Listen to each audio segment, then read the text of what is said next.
பூங்காட்டு திரும்பமா அடுத்த வர எபிசோட பார்த்தீங்கன்னா குமரன் வந்து எப்படியாவது சரியாகி வரமாட்டார் அப்படின்னு சொல்லிட்டு எல்லாருமே ரொம்பவே அழுது கஷ்டத்தில் இருக்காங்க. குமரனோட அம்மாவும் தங்கச்சியும் குமரன் கூட ஹாஸ்பிட்டல்லே இருக்காங்க.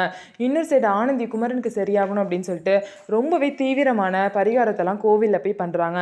மிளகாவை அரைச்சி மூஞ்சிலையும் கையிலையும் பூசிக்கிட்டு பார்த்தீங்கன்னா தீச்சட்டிலாம் எடுத்து குமரனுக்காக ஆனந்தி வந்து வேண்டிக்கிறாங்க. இந்த மாதிரி ஒரு வேண்டுதல் வந்து ஒரு ஹஸ்பண்டுக்கு ஒரு ஒய்ஃப் வந்து செய்யணும். அப்படிப்பட்ட ஒரு பரிகாரத்தை வந்து குமரனுக்காக ஆனந்தி வந்து செய்கிறாங்க.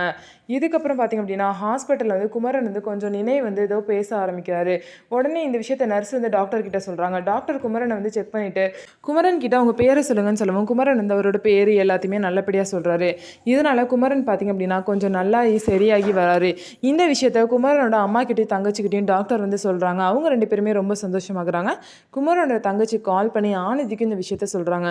உடனே வந்து எப்படியோ என்னோட வேண்டுதல் பழிச்சிருச்சுன்னு சொல்லிட்டு சாமி கிட்ட போய் பார்த்திங்க அப்படின்னா ஆனந்தி வந்து நன்றி சொல்லிட்டு போய் குமரனை பார்க்கறதுக்காக போகிறாங்க.